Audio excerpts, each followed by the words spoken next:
You've been doing your research. You're shopping for homes online. You've been patiently waiting for the best interest rates and opportunity. You've been a smart and patient shopper, and now you're ready to make your dream home and lifestyle a reality. And because you're so dialed into the market and specific homes and neighborhoods, you're noticing that each home that you love gets listed and under contract almost instantly. Or much worse, you're actually out there shopping and submitting offers only to have them rejected and outbid, wasting your time and continuously getting your hopes up and heartbroken. It's a terrible feeling to find your dream home and lose it to another buyer in a competitive multiple offer situation. Today's video is all about how to win in a multiple offer situation, and I'll highlight exactly what steps you can take to ensure that your offer stands out amongst the competition, especially in a multiple offer situation. Boom! Boom, we're live. It's Chris Igo, Igo Home Group, powered by RE/MAX Direct, and I am your local South Florida realtor.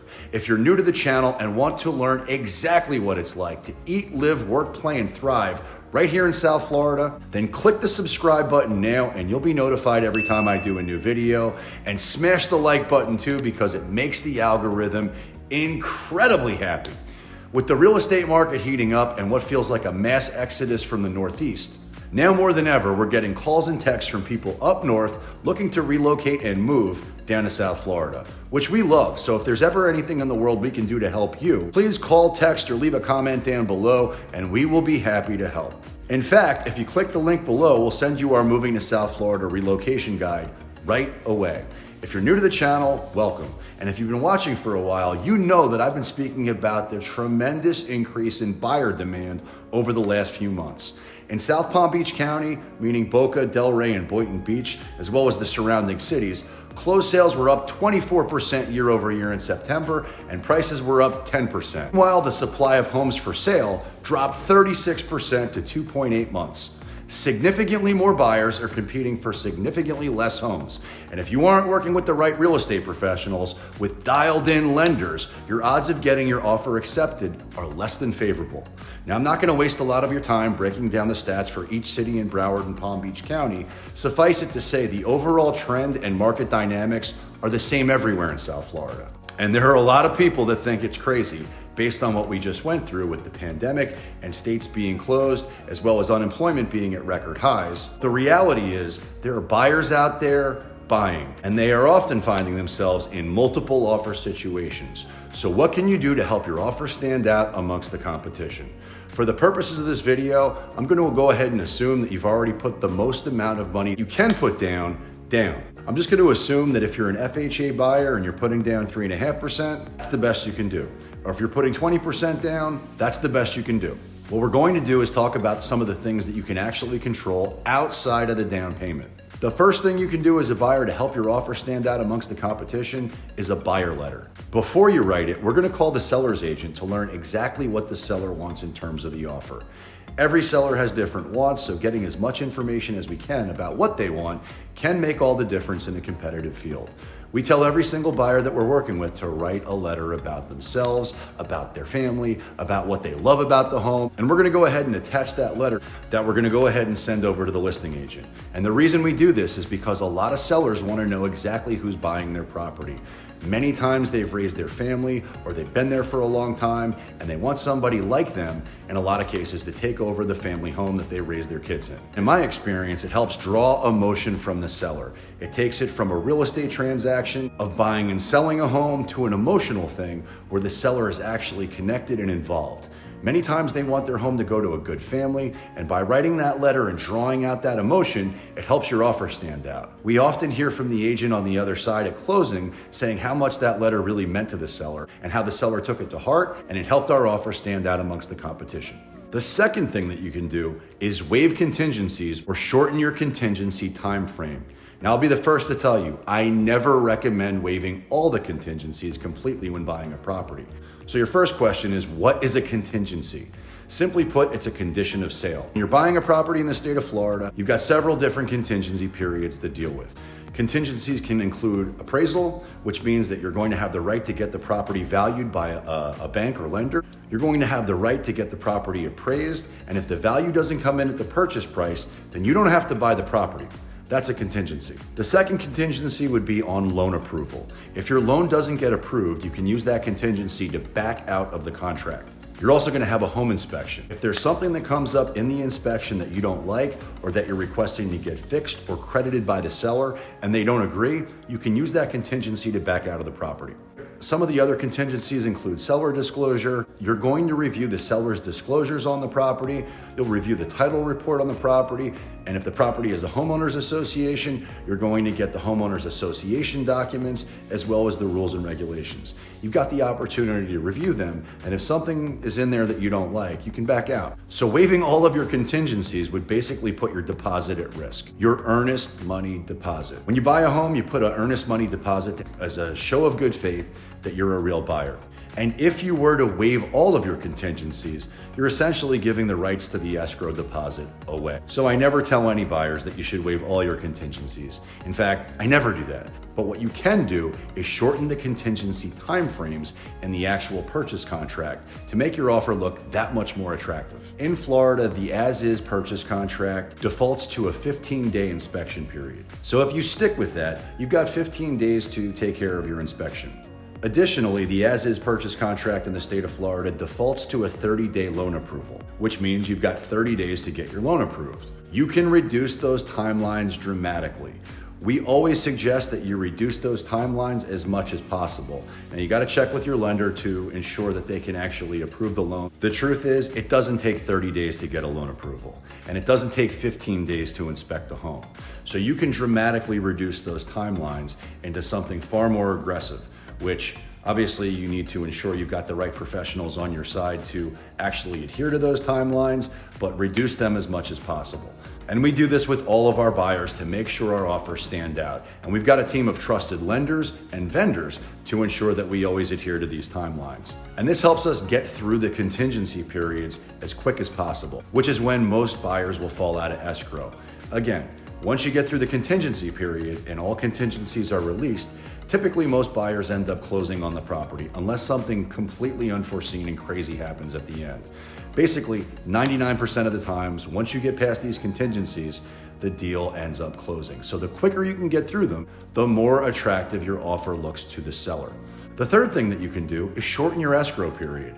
Shorten the time frame of which you're writing the contract and when you want to close. Typically in Florida, most deals close in between a 30 to 60-day escrow period. To make your offer look a little bit more attractive, shorten the timeline to under 30 days. Try 25 or maybe even 21. Of course, check to ensure that your lender can close the loan in that time frame. Obviously, that's a conversation that you and your realtor, as well as your lender, need to have up front. Additionally, at minimum, ensure that you've been pre-approved. Or even better than that, a desktop underwriting. Assuming you've got all your documents into the lender, all they need from you is the purchase contract to be able to submit everything to underwriting and get the loan approved as quickly as possible. Most lenders can close a loan, assuming they've got all the documents up front, in a period of between 15 and 21 days. Some lenders can do it quicker, and some banks, the bigger institutions, take a lot longer.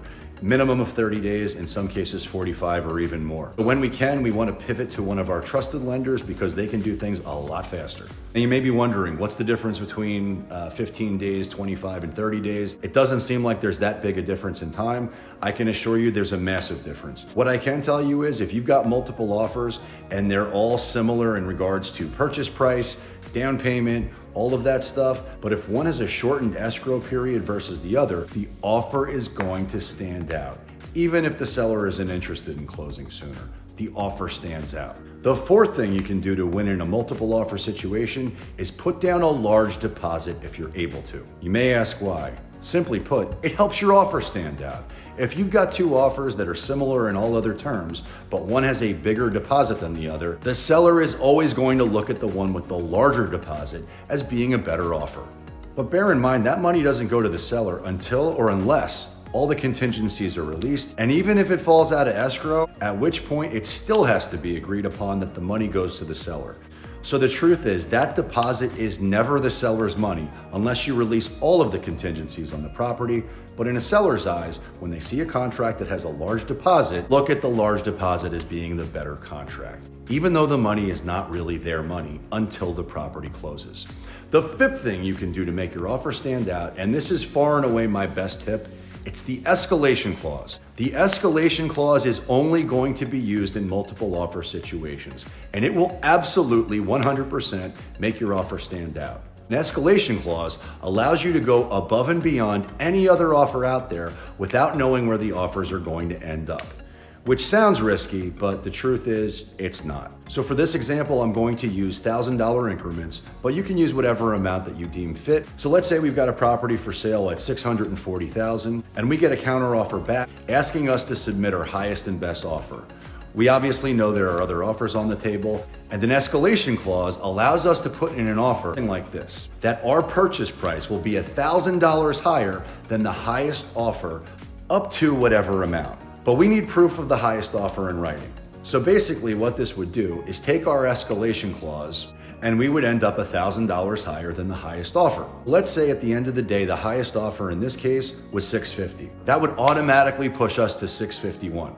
Now, if you're concerned that this could go up to an unlimited amount, you're right, but you can also put a cap on it. So in this case, we could go $1,000 higher than the highest offer up to $660. So if they received an offer at say $661, then your offer would no longer escalate because you kept your offer at $660 and $661 would be the highest offer. So this allows you to negotiate and go above the highest offer up to X amount. But keep in mind, it's possible that you've got two people with the same escalation clause, in which case it continues to escalate. So there's got to be a line in the sand somewhere where you say, I'm not willing to go more than X amount. Also bear in mind that if your offer gets accepted, it doesn't necessarily mean that you have to proceed with the sale. You can still back out, but using this method, you 100% have a shot at moving forward. And most of the time, sellers are looking for the highest price. So while it's true that all the other things I mentioned will help you get your offer accepted, at the end of the day, it always comes down to price. So if you can at least be in the ballgame and have all those other things that I mentioned, chances are you're going to win the negotiation because you've put your best foot forward. Now let's say they come back and say, congratulations, your offer's accepted. Here's the price, here's the proof of the other offer, and for whatever reason you've decided you're not willing to pay that much. That's okay, you can still back out, but you've got your foot in the door, you've got the opportunity. The escalation clause gets you the at-bat, it gets you the opportunity to move forward with the transaction if you want to. And it gives you a lot of information at the end of the day. You'll know what the final sales price is, and you'll know that you've had a shot. Whereas if you just submit it without that escalation clause, the odds of you getting that at-bat and that opportunity are very slim. I hope this is helpful. I know there's a lot of information to unpack here. At the end of the day, we've got a proven method and a process to ensure that we control all of the controllables, which stack the odds in your favor to win the home of your dreams and live happily ever after. Over the last few years, we've helped hundreds of people buy and sell homes right here in South Florida, and we absolutely love it. As 40-year Florida residents, we know all the best places to fit your desired lifestyle and budget. So if you're even thinking about moving to South Florida, you've got to give me a call, shoot me a text, a DM, send a carrier pigeon, a smoke signal, by any means necessary, because we've got your back when it comes to moving to South Florida. And until next time, peace.